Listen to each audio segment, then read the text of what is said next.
Will the Prime Minister visit my constituency, the West Cumberland Hospital, and to honour the promises made by the previous Prime Minister and to stop her government cutting services there further? Prime Minister! Thank you, Mr. Speaker. And can I say the honourable gentleman makes a reference to divisions on the Conservative Party benches. No, I have to say, which is the party that took 3 weeks to decide which should be their unity candidate? It was the Labour Party that was divided. Can I thank him for his remarks on type 1 diabetes as well? There are many youngsters out there, from tiny tots to teenagers, living with type 1 diabetes, and I think it's important that we give the message to them that their future is not limited. They can do whatever they want. He invites me, he's the first person in Prime Minister's Questions to invite me to visit his constituency. I will, of course, look very closely at all invitations that I receive in Prime Minister's Questions. I think it is important that decisions about the construct of local NHS services are taken at a local level by the NHS, but I would simply remind him, as he made the point about the agreement between Conservative Party and Labour Party official policy on Trident, that where we did disagree at the election was it was the Conservative Party that agreed that we would put the money that was necessary into the NHS for its plan. The Labour Party refused to commit that. Nusrat Ghani. Thank you, Mr. Speaker. Extremism takes many forms, from the atrocity in Nice to the violent murder of Kandil Baloch by her own brother in Pakistan, justified as an honour killing. There were 11,000 incidents of these self-styled honour crimes in the UK over the last 5 years. Does the Prime Minister agree that such crimes are in fact acts of terror, not honour, and will she therefore direct that her new government shows the lead by ending the use of the word honour to describe these vile acts in order to stop any legitimacy to the idea that women are the property of men? My honourable friend has raised a very important issue, and an issue that I think resonates across this whole House. And she's absolutely right. Extremism does take many forms. That's why in the government's counter-extremism policy, we're looking very widely across the breadth of issues of extremism, including looking at tackling the root causes of some practices within communities, such as the so-called honour-based violence. And just to say, I absolutely agree with her. There is absolutely no honour in so-called honour-based violence. It is violence and a criminal act, pure and simple. Julie Cooper. Thank you, Mr. Speaker. I too would like to welcome the Prime Minister to our first Prime Minister's Question Time. And I would like to ask her if she will listen to the head teachers of the excellent primary schools in my constituency.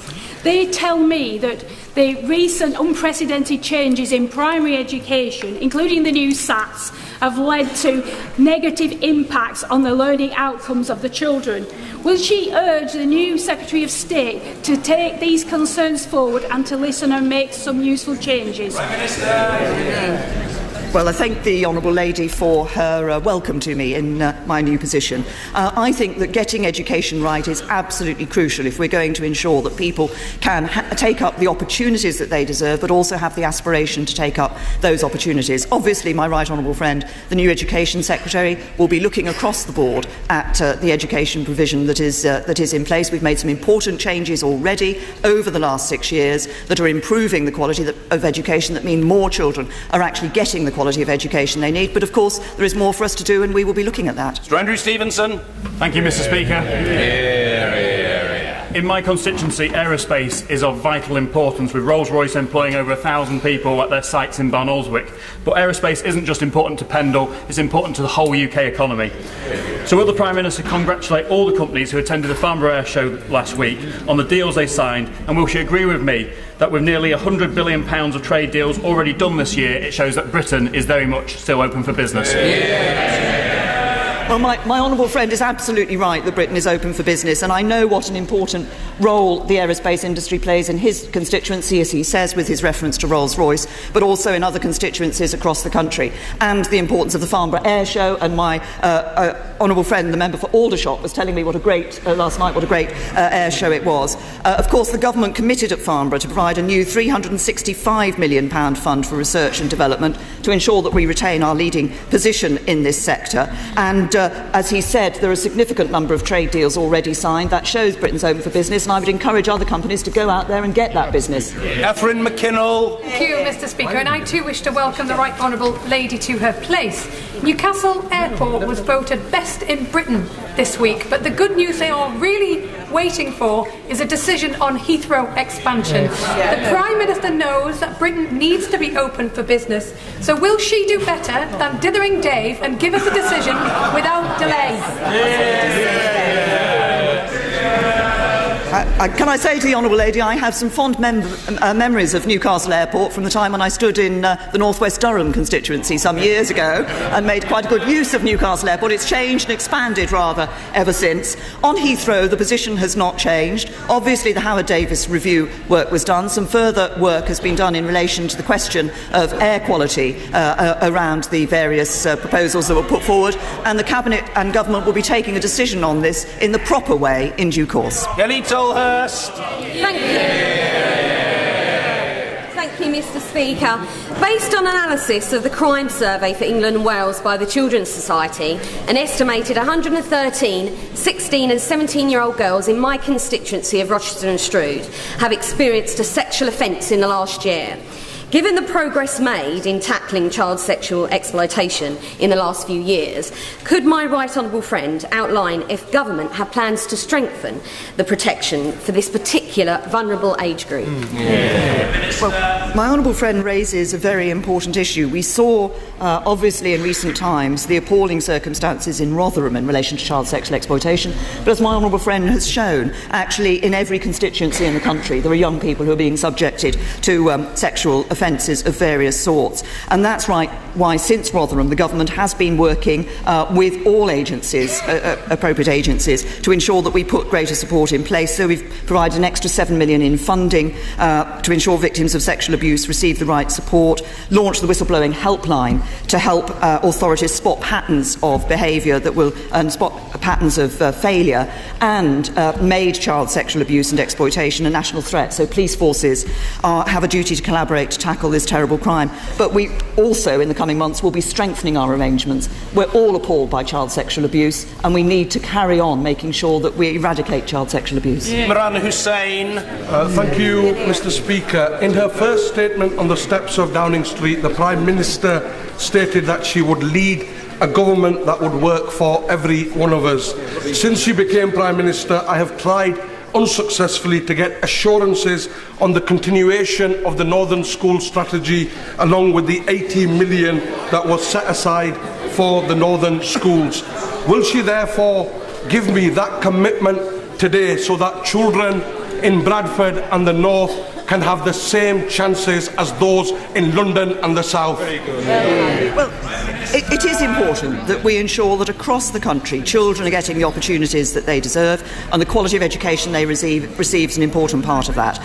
And the review that has taken place, which was launched in March by Sir Nick Weller, obviously is making recommendations to address this particular issue. What I can assure the honourable gentleman of is that my right honourable friend, the Education Secretary, will be looking very carefully at the results of that review, and obviously will make the position in which the government is going to take in response to those recommendations clear in due course. Stuart Andrew.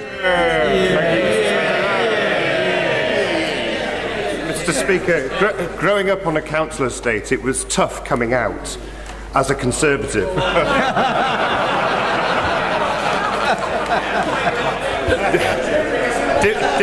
Difficult as it was, I understood then, as I do now, that it's only a Conservative government that delivers real social mobility.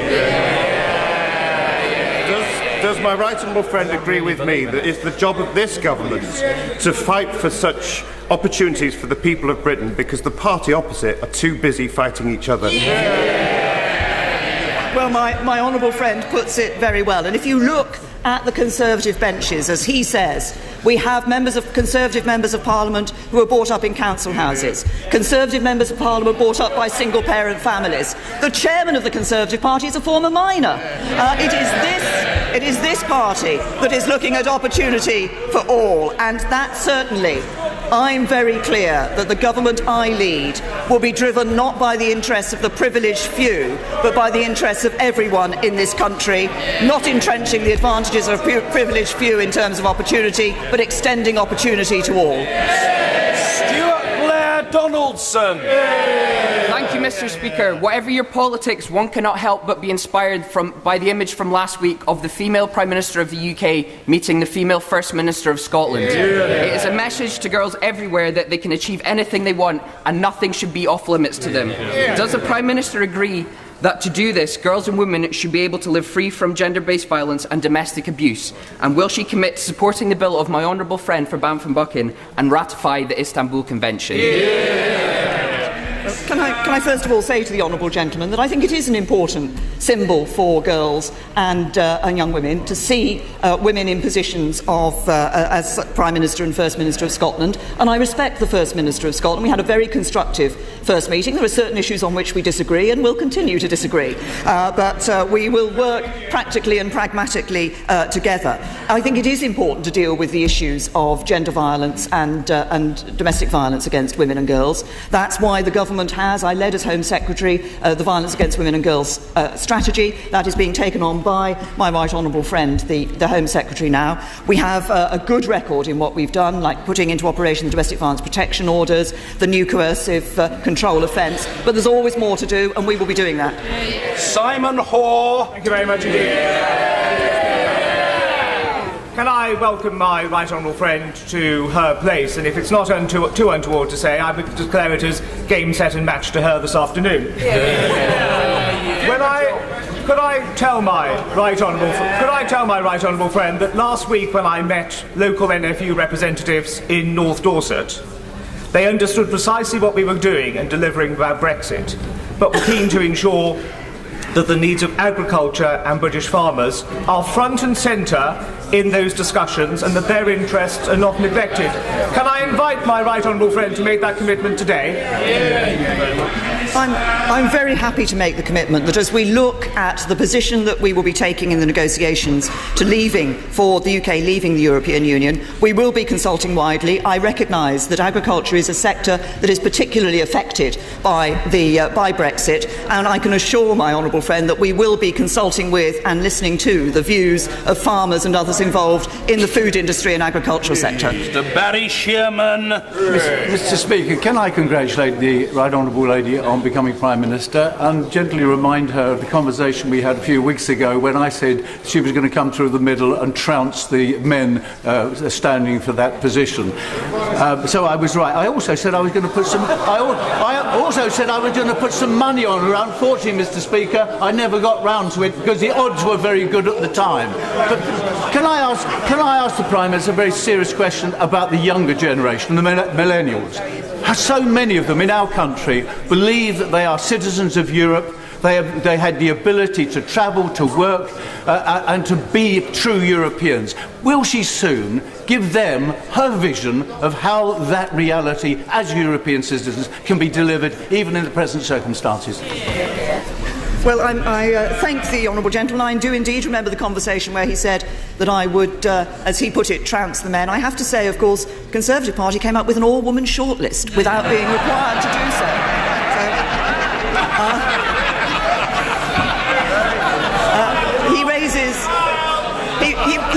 He raises an important point about the younger generation, and what I would say to young people today is this. As I said in response to my honourable friend, the member for Shrewsbury and Atcham, a little earlier, we are leaving the European Union, but we're not leaving Europe. We will be setting out what our negotiating position in relation to the relationship with the European Union when we leave will be over the coming weeks and months. But I would also say this to the young people that he talks about. Actually, we shouldn't be limiting their opportunities and their horizons by just looking at Europe.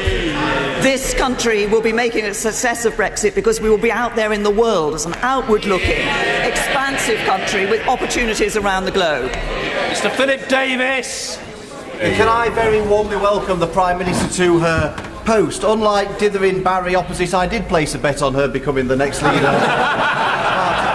And I apologise, Mr. Speaker, for clearly having my phone off when she was calling me to join her government. The reason why the people of Yorkshire overwhelmingly voted to leave the European Union was largely due to controlling immigration. Can the Prime Minister reassure the people of Yorkshire that when we finally do leave the European Union, she will insist on keeping her original promise to get the immigration figures down into this country to the tens of thousands? I say to my honourable friend that I am very clear that the vote that was taken in this country on the 23rd of June sent a very clear message about immigration, that people want control of free movement from the European Union, and that is precisely what we will be doing and ensuring that we get in the negotiations that we will be undertaking. I also remain absolutely firm in my belief that we need to bring net migration down to sustainable levels. The government believes that that is tens of thousands. The government believes that that is tens of thousands. It will take some time to get there, but of course now we have the added aspect of those controls that we can bring in relation to people moving from the European Union. Finally, Mr. Tim Farron. There you go. So, thanks. Well, you're all, Mr. Speaker, you're all very, very kind.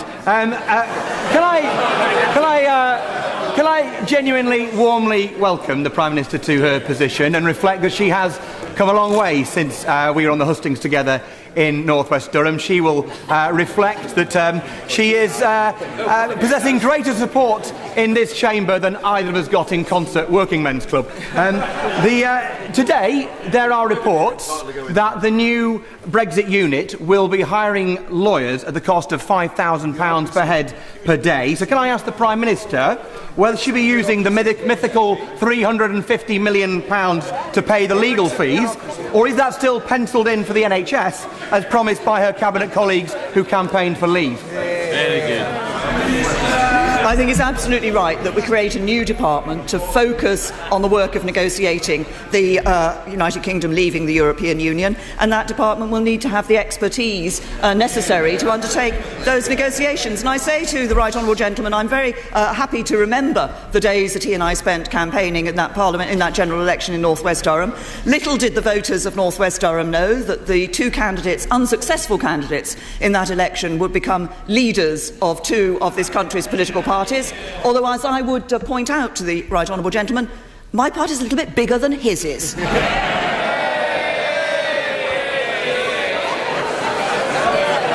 Order!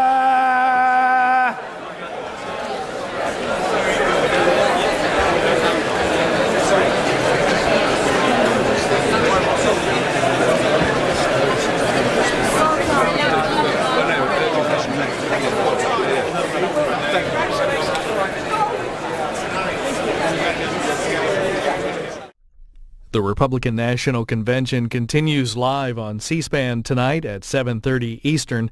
Some of the speakers: radio talk show host Laura Ingraham, Wisconsin Governor Scott Walker, former presidential candidates Senators Marco Rubio and Ted Cruz, as well as the GOP vice presidential nominee Mike Pence. If you were attending the convention, this is what it would look like.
You can see every minute of the Republican convention starting tonight at 7:30 Eastern on C-SPAN.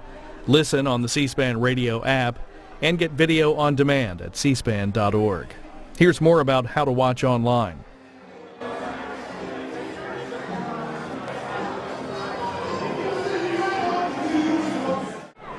CIA Director John Brennan said he would have to be fired before using torture as an interrogation tactic. He spoke yesterday at a discussion hosted by the Intelligence and National Security Alliance in Washington, D.C. Director Brennan was responding to a question about statements by Donald Trump that as president he would direct agencies to use enhanced interrogation tactics against suspected terrorists. This is an hour. Ladies and gentlemen, please welcome to the stage INSA President Chuck Alsa.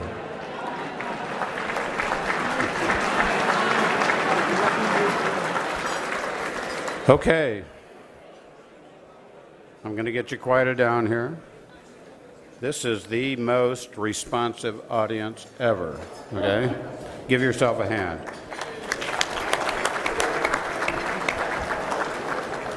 Okay. I hope you all enjoyed your dinner. The one thing I gotta always say is we just can't pull off events like this without our sponsors. So I want to add my thanks to Tish's thanks to all of our sponsors for supporting this dinner. So let's give them a hand again.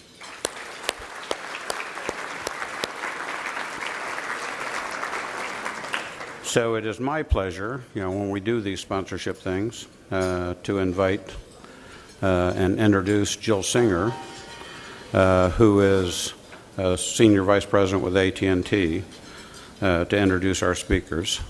Jill is Vice President for National Security at AT&T Government Solutions.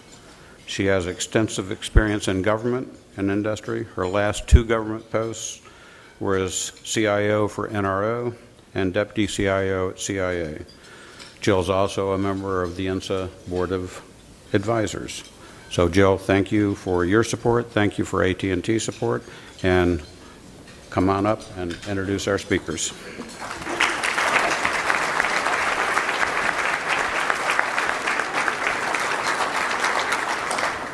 Chuck, thank you, and thanks to INSA for hosting this event this evening. Thanks to all of you for participating. I believe we're going to have a great conversation in just a moment.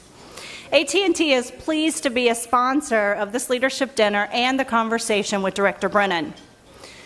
AT&T is an iconic American brand, and this year we celebrate our 140th birthday.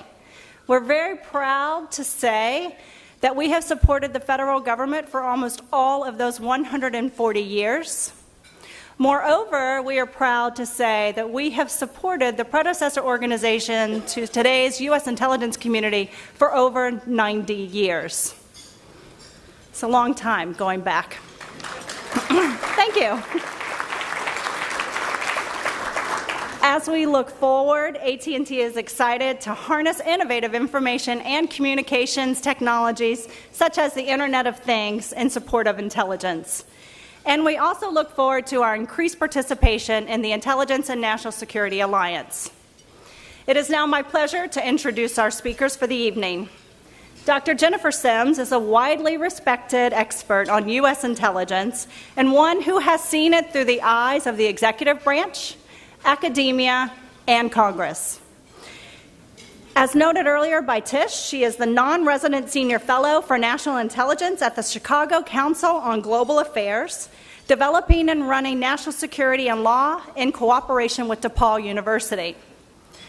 Prior to the Chicago Council, Jennifer was a professor and director of intelligence studies at Georgetown's Walsh School of Foreign Service for 9 years. Between 1994 and 2001, she served as Deputy Assistant Secretary of State for Intelligence Coordination, and then served as the State Department's first coordinator for intelligence resources and planning. Jennifer received the IC's highest civilian honor, the National Distinguished Service Medal, in 1998 for her work at the State Department.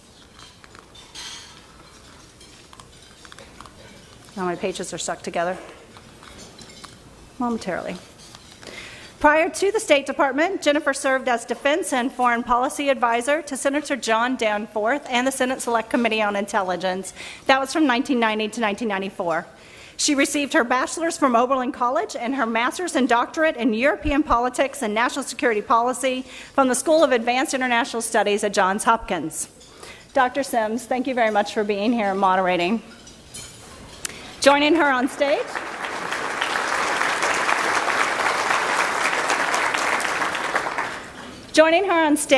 is the Honorable John Brennan, the Director of the Central Intelligence Agency. He has been the Director of CIA since 2013, so for the past 3 years. During his tenure, Director Brennan has initiated a sweeping modernization, including the agency's first new directorate in over 50 years, the Directorate of Digital Innovation, which will position the CIA to optimally carry out its mission in the digital domain of the future. He also has pursued efforts to advance the diversity of CIA senior ranks and ensure the inclusivity of the agency's workforce. Director Brennan's public service began 36 years ago at the CIA in the predecessor to today's Directorate of Analysis. He specialized in Near East and South Asia before directing counterterrorism analysis in the early 1990s. John graduated from Fordham University with a bachelor's in political science and later attended the University of Texas at Austin, where he earned his master's degree in government with a concentration on Middle Eastern studies. And we never miss an opportunity to highlight that in his brief respite from public service, John served as chairman of INSA from 2007 to 2008. Director Brennan, thank you for your leadership and for your generosity of your time tonight. And with that, I will turn it over to Dr. Sims. Thank you.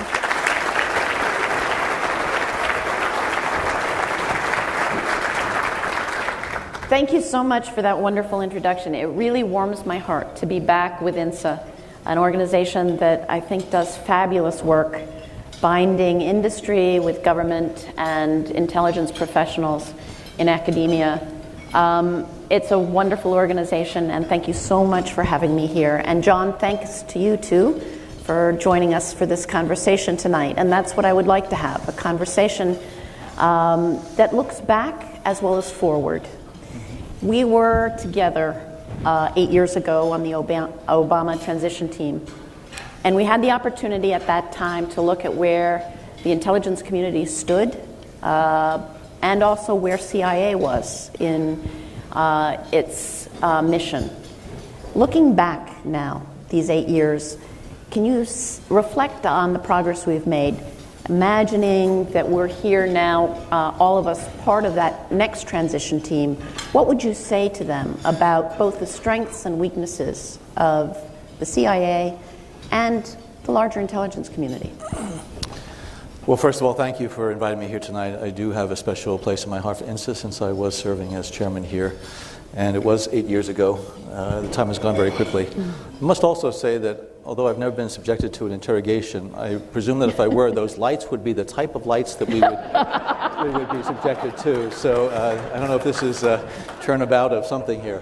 But I do think back, and in fact we were meeting today at the agency preparing for the new change of the administration that is going to be taking place, and reminiscing in my own mind and sharing some of my perspectives about what we had to deal with at the time as we were ushering in a new administration, a whole new national security team, changing from one political party that was in charge of the White House at the time to a different political party.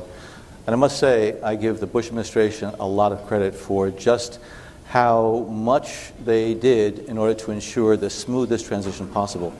And that's what we're trying to do right now at CIA, along with ODNI and others, to ensure that the transition from the Obama administration to the next one is going to be as smooth and strong as possible. And intelligence, I think, is the continuity that really is relied upon as far as individuals who, on Inauguration Day, all of a sudden they will have responsibility for dealing with all of the world's challenges and all the issues that the United States is involved in. And so when I look back over the last 8 years, there has been such tremendous change in the global landscape. Looking just in the Middle East, an area that I have worked on, the Arab Spring had not happened at that time. the instability that has racked so many countries, authoritarian regimes that have fallen, countries such as Syria and Iraq that have been taken over in large part by a terrorist organization, as well as the challenges we face more so now than in the past on the cyber front, which is why we set up a new directorate inside of CIA that we can talk about. But my advice to the new administration is that there are a lot of things that are going on in the world that in many respects are interconnected to one another. As we deal with Russia on Ukraine, there are implications as far as how we deal with Russia on many other issues as well. And although from the outside some things might look like they could be more easily addressed and resolved, these are the most complex issues that I've had to deal with in my 36 years in national security. And so the new team will be inheriting a series of challenges that need to be addressed simultaneously, need to be addressed in many respects comprehensively. And they really need to be able to get up to speed quickly, because the world is not going to wait for them to understand all of the intricacies and complexities that they're having to deal with. So we've had a tremendous event in Turkey that's still ongoing, apparently. And one of the challenges is, and I know liaison is a difficult subject to talk about in an open forum, but when you have major changes underway in a NATO ally like that, how do you deal with that from an intelligence perspective? How do you work with the Turks in these moments? Well, we have a lot of interaction with our Turkish partners on a number of fronts. First of all, because they are where they're located as far as next to Syria and all the challenges that presents to them. Counterterrorism interaction is constant and ongoing. They are a critical partner. The first thing you do when you have a situation like that is you try to ascertain the facts. And a lot of times in those early hours, it's very, very difficult, because a lot of information is coming in, and it is hard to distinguish between the rumors that are out there that seem to gain strength just by virtue of their being passed around, and also trying to understand what the situation is as far as the government, but also as far as U.S. personnel. It's one of the first things that the U.S. government thinks about. What's the status of our embassy staff in Ankara as well as in Istanbul? What are the security concerns that our folks have? But also, what is it that we need to be mindful of, as the situation was very dynamic, and that we didn't want to either jump to conclusions about who was in charge or whatever. But I think what was clear to me is that as a NATO partner and as a government that has a democratically elected president and government, that the attempted putsch by some elements of the military was something that really threatened civil order inside of Turkey. And that's why there was very strong condemnation of the effort by not just this government, by others, and strong signals of support that were sent. Can I ask, did we see it coming?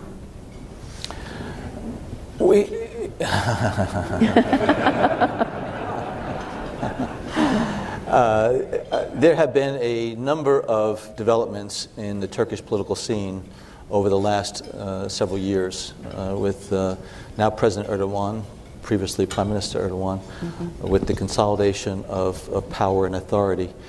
It also sits astride a very unsettled area, and with the challenges that the PKK and the Kurdish terrorists present to Turkey. So we know that there have been stresses and strains on the government, and there has been a number of actions that the government has taken to try to address some of what they perceived as opposition domestically.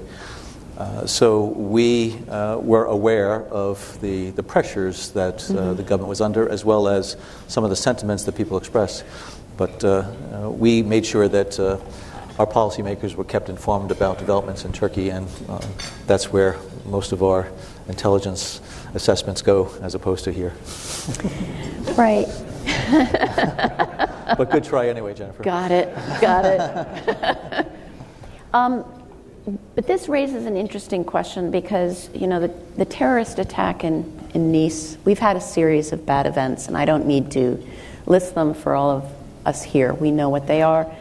But if we define success against terrorists and ISIS in particular as countering these individual threats, and certainly we do have to try and stop terrorist incidents, but we need to understand what winning is against ISIS. How do you achieve decision advantage? How do you achieve intelligence advantage against this kind of adversary in a larger sense? How do we win? And what is intelligence's role in helping us get there? Well, this phenomenon right now of ISIL is much different than Al-Qaeda ever was, given the sheer numbers of individuals who are involved in the organization, both in Syria and Iraq, as well as in the franchises around the world. Its growth was quite fast and expansive, and there's a phenomenon that's going on right now in the region that has taken full advantage of the unstable environment. You're right, there is the need for both the tactical and the strategic. And I think what is going to allow us to prevail, and prevail we will, is persistence and determination and attacking the organization, both downstream as well as upstream and things in between.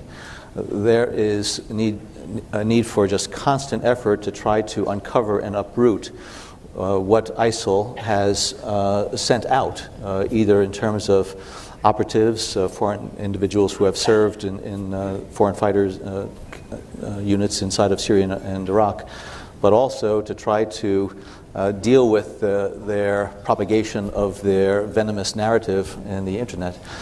So this is going to, I think, take a number of years.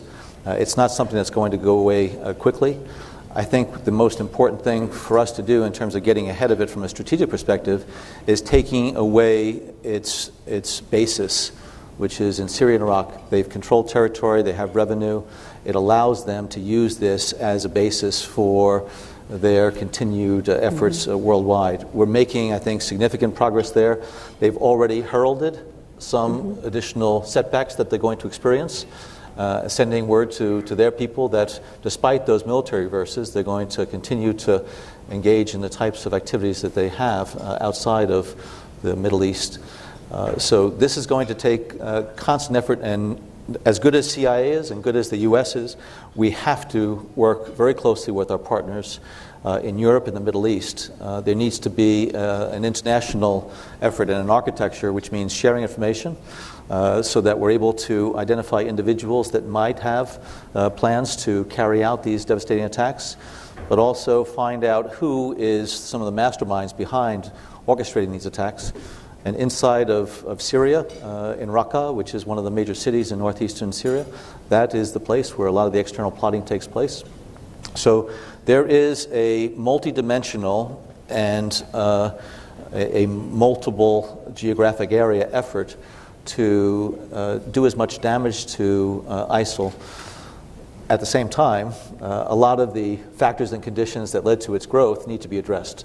So it's not just a question of trying to destroy and dismantle as much of ISIL as possible in places like Iraq and Syria. It's trying to address some of those sectarian tensions as well as those deep-seated feelings of alienation that a number of the communities have there. And so the government in Baghdad, the government in Damascus, really needs to be seen as much more representative of the peoples of those countries. Whether or not they can be put back after all of this devastation, I think, is something to be determined.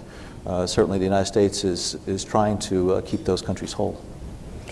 I have a handful of questions that I do want to get to from all the folks here, but I do want to ask a question that spins off of what you just said, because certainly countering the terrorist threat, and ISIL in particular, is front and center on our national agenda. But over the years, and we were talking earlier about the fact that I'm working on a book on the history of intelligence going back to the Spanish Armada, trying to derive lessons about what makes for winning in the intelligence context. And one of the things that is important is strategic warning. And the more we focus on a single adversary, the more vulnerable we are to strategic surprise. How are we dealing with strategic surprise today and the warning problem. If we think of warning solely in the context of the highest requirements of policymakers, we're still staring in an inbox. That may be tactical warning in the sense that we're already looking there. But a savvy adversary will look where we're not looking and try and operate there. Strategic warning, therefore, is particularly challenging because you almost have to get outside the policymaker's inbox and say, what is the policymaker not thinking about that could bite us where we're most vulnerable? Are you satisfied that we are correctly positioned on strategic warning today? I've come to realize that the world is a very big place and that the United States is the world's sole superpower. From a political, economic, military perspective, no matter what happens anywhere on this globe, the United States is looked to help to try to address the problems that are there. No other country has either that potential capability as well as that reputation, as well as being looked to. So while we're dealing with the situation in Syria and Iraq or Libya or North Korea, we also have to be worried about what's going on in Venezuela. Is it close to some type of implosion? Or what's going on in the Central African Republic? What's happening in South Sudan? Are we looking at potential humanitarian devastation or genocide? And so the CIA, which has a global responsibility, we are frequently the organization working with our partners in the intelligence community that is asked for what's happening, because we have people around the globe. We have relationships with security services around the globe. And so although we're focused on maybe a big issue today, which is dominating our inbox, like a Turkey and the coup that was attempted last week, we cannot lose sight of what's going on in other places because we keep having to pivot from one to the next to the next. And so are we positioned for that strategic warning? The demands have gone up. The demand signal has gone up as far as what the policymakers want from intelligence in terms of the insight, the knowledge, the information about what the situation is, what the opportunities are, what the dynamics are that are underway. And what we need to do is to make sure that we're able to optimally utilize our resources so that we have as much coverage as possible on all these issues, regional, country, functional, which is why we decided as an organization last year that we were going to restructure, because I am a very strong believer that integration of effort and capability and expertise and tools will give you much greater ability to address multiple issues simultaneously. And I felt that the organization structure of CIA was not optimally configured to give us that. And I think this is going to allow us to have a better opportunity to ensure that the various regions of the world have constant attention of CIA officers who are working together to identify what might be over the horizon. And it's not just a question of what's blazing today, it is what's starting to emerge. And you need to have a variety of professional experiences, a variety of backgrounds and experiences in order to understand what is happening. Because it may not be the type of political instability we've seen in the Arab Spring. It's something much more insidious, much less obvious. And the agency, working with our great partners at NGA, NSA, and others, are able to, I think, keep a watch over these areas and see if we can pick up, some of those early indicators. I must say, there are actions that individuals take that is very difficult for us as an intelligence community to discern in advance. The decision-making process inside of Moscow is very closed, and a lot resides in the head of one individual in consultation with others. So they can make decisions very quickly that might not be able to have any type of advance warning on. So this is increasingly a challenge. That's why we need to make sure that we are as best positioned as possible to be able to dedicate as many resources to as many of these problems as possible.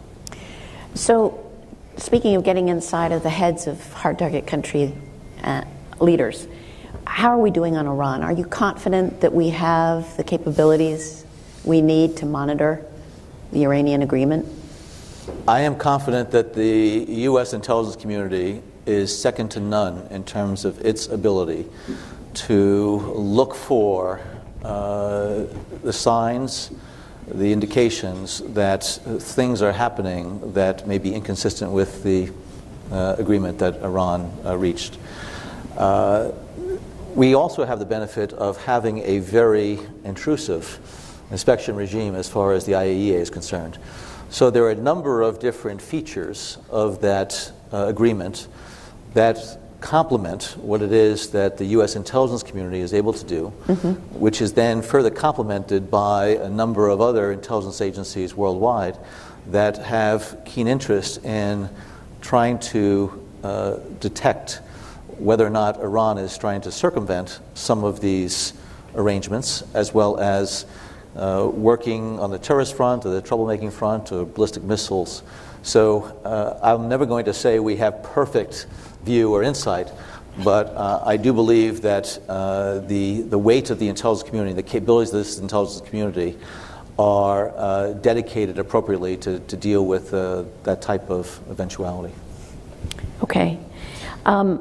I have a number of questions here on your modernization program, and particularly your centers.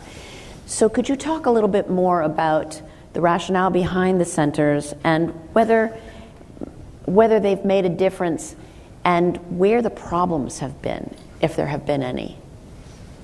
The whole concept behind CIA's modernization effort was to try to leverage in a more integrated fashion, as I mentioned, the tremendous capabilities, expertise, authorities that the agency has. Having worked at the agency in my first stint for 25 years and then working with it from the White House and now, I felt that the CIA's structure, which was really started in the 50s and in the early 60s and has stayed with the directorate structure, did not allow our officers to be able to interact with one another in a way that I believe is very empowering.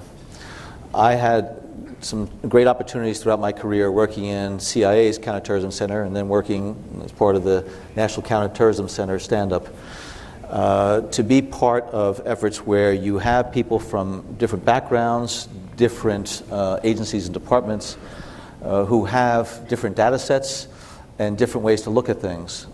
When you bring them together, I found it to be very enlightening for the people who were part of that team. We do it when there's a crisis. We form a task force. We bring those people together and we say, okay, we need to have the type of speed and integration of effort to deal with this crisis. Well, if we need it for a crisis, why aren't we doing it on a regular basis? Because to me, we're facing crises on a regular, every day. The military went through the process with Goldwater Nichols back in the 80s. I can't imagine what the U.S. military would be like right now if we still had separate services operating independent of one another. The combatant command structure, that integrated command, really, I think, demonstrates that we can gain more from those individual parts if we're able to integrate them in a common mission. So I know people have raised questions about, well, you're bringing analysts together with, case officers or operations officers, and is that going to affect the integrity and objectivity of analysts? And I met with a new group of analysts earlier this week, and I told them that as an analyst, you should be thirsting for whatever data, whatever input, whatever additional perspective you can get, because that really is going to allow you to put all those pieces together, and then for you to do the analysis and bring your tradecraft expertise to bear in order to provide the type of assessment and that all-source finished analysis to the policymaker. So operations officers and case officers who have spent many, many years overseas, they have some real feel for what's going on in these societies and these cultures. And so the analysts want that type of input and interaction. So again, the construct is we have 6 regional centers, 4 functional centers. Each one of our now 5 directorates have deployed officers there. They're working as teams. I want the motherships of the directorates to be able to fuel and support these mission centers. They should be providing the type of assistance and help that they need, and the people in the center should be reaching back to the mothership for additional help or assistance or the tools. We have responsibility in the intelligence community for open source. The open source enterprise has been a tremendous, I think, advantage as far as trying to fulfill our various missions. And we're trying to deploy more and more of these open source specialists into our mission centers, because whether or not you're doing analysis or operations or targeting or liaison work or anything, having the ability to leverage the open source environment and the open source tools and bring it together with your clandestinely acquired information is just so enriching in terms of how we're able to understand and create new knowledge, which is the real objective of intelligence officers. Uncover new information, create new knowledge by putting the pieces of information together, and with that correlation, you now have new knowledge. So I am very excited about where the agency is going. Yes, a big organization that goes through a modernization is going to experience dislocations.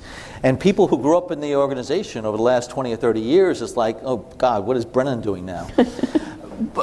And I think the initial opposition in some quarters to this really has dissipated as we've been able to explain what the purpose is. And what I've said to our people is, we're not trying to homogenize everybody and create, a single intelligence officer. We use the term intelligence officer first because every officer in CIA has to understand how what they do is part of the intelligence mission of CIA. If you cannot explain how what you are able to contribute to that, you're missing something, and we're missing something because we're not leveraging you appropriately. So I think as people have come to understand that this truly is an empowering organizational structure, I certainly believe it is, I think we have seen more and more people say, let's see if we can work in this team environment in order to accomplish our all-source analysis mission, our clandestine collection, both human and technical, our counterintelligence mission, our covert action mission, and I include a fifth mission in here, which is our liaison mission, because CIA has tremendous responsibility to interact as robustly as possible with all of these intelligence security services around the world, whether we're dealing with terrorists or proliferators or instability. And by having these mission centers where officers of different backgrounds, different tradecraft experiences and capabilities, it is, again, I think, a very empowering environment that will allow the agency to have better opportunity to cover the world's challenges more effectively and more efficiently. Does it also help bridge with the policy community? Having been on the policy side, are these centers sort of the belly buttons into the intelligence community for policy making as well? Absolutely. And what we're trying to do is to lend greater internal coherence to the agency, just so that all of us within the agency understand how we can interoperate with one another more effectively. But also, it's much more understandable to the outside. In the past, people would say, I want to go to the agency for this issue, whatever. Well, what aspect of this issue do you want to go to? Now we have assistant directors of CIA who are responsible for the Near East, or Africa, or counterterrorism, counter proliferation. And so from the outside, they have counterparts, assistant secretaries, senior directors down at the NSC. And so it is much more, I think, hospitable for people to engage with the agency because it is a more coherent organizational structure. Right. I have two, though, questions, and maybe it's because there's part of me that's still old school, and I'm not, I've been out of the intelligence community for some years now, but two questions come to mind. And the first one is counterintelligence. I'm not sure I understand why counterintelligence is a center instead of a directorate. Counterintelligence, I believe, has been for years misunderstood or underplayed in the U.S. intelligence establishment. And I wonder how it operates as a center and why a decision was made not to think of it as a resource, an agency-wide resource that can feed into the other centers. So that's question number one. Question number two is I wonder about the limits of integration, frankly, because one of the things about the community is the richness of the diversity of the cultures within the community. And I know we all talk about integration as being an important thing. It was one of the lessons we learned from 9/11.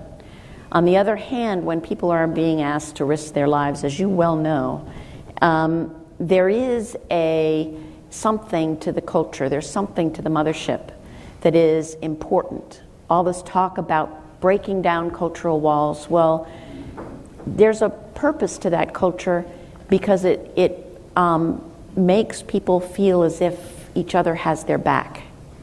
So too much integration can sometimes break down that esprit de corps, that sense of family, and it can also, I would worry that it would lead to less diversity of view when you sit around the table and hash things out. The station chief coming back with his view on a political situation that is vastly different from an analytic view.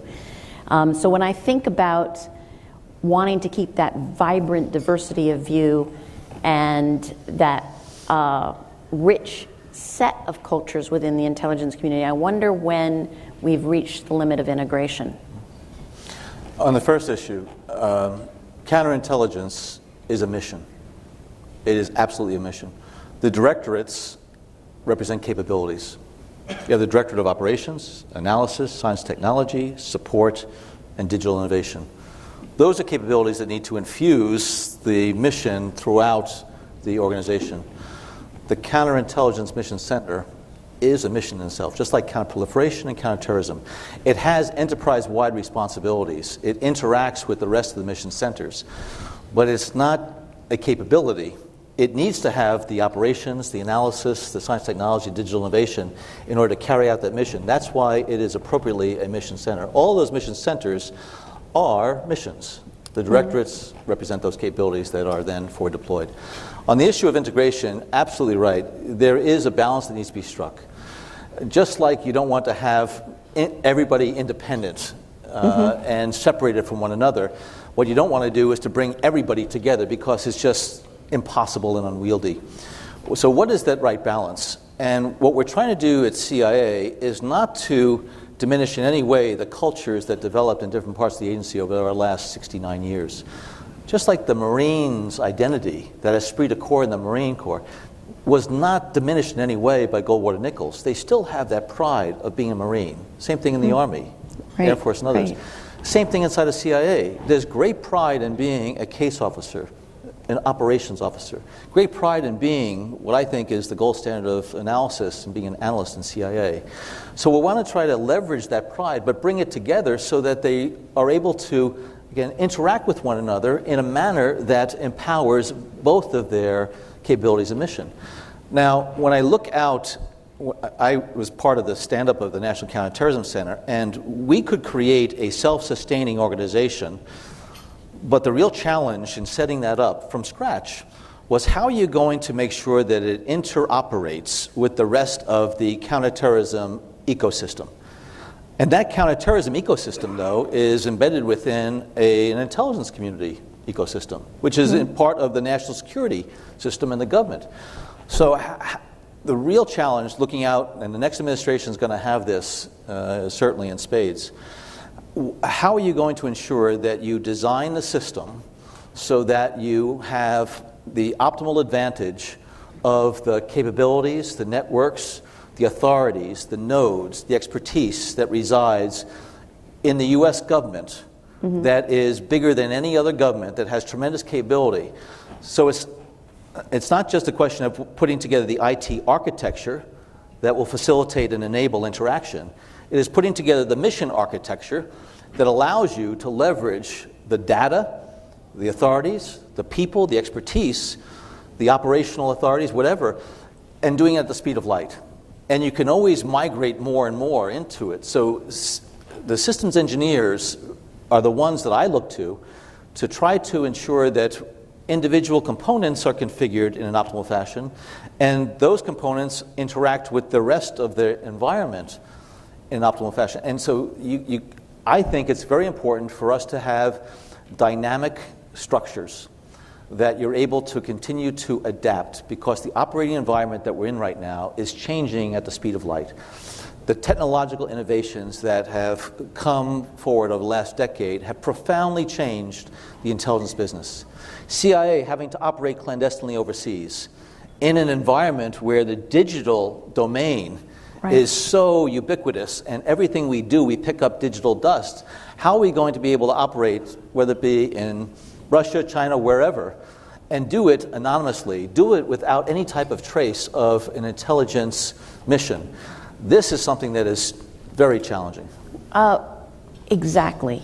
And if there's one thing I've learned from looking at some centuries of intelligence history, it is that the successful intelligence services have had public-private partnerships working to support the government.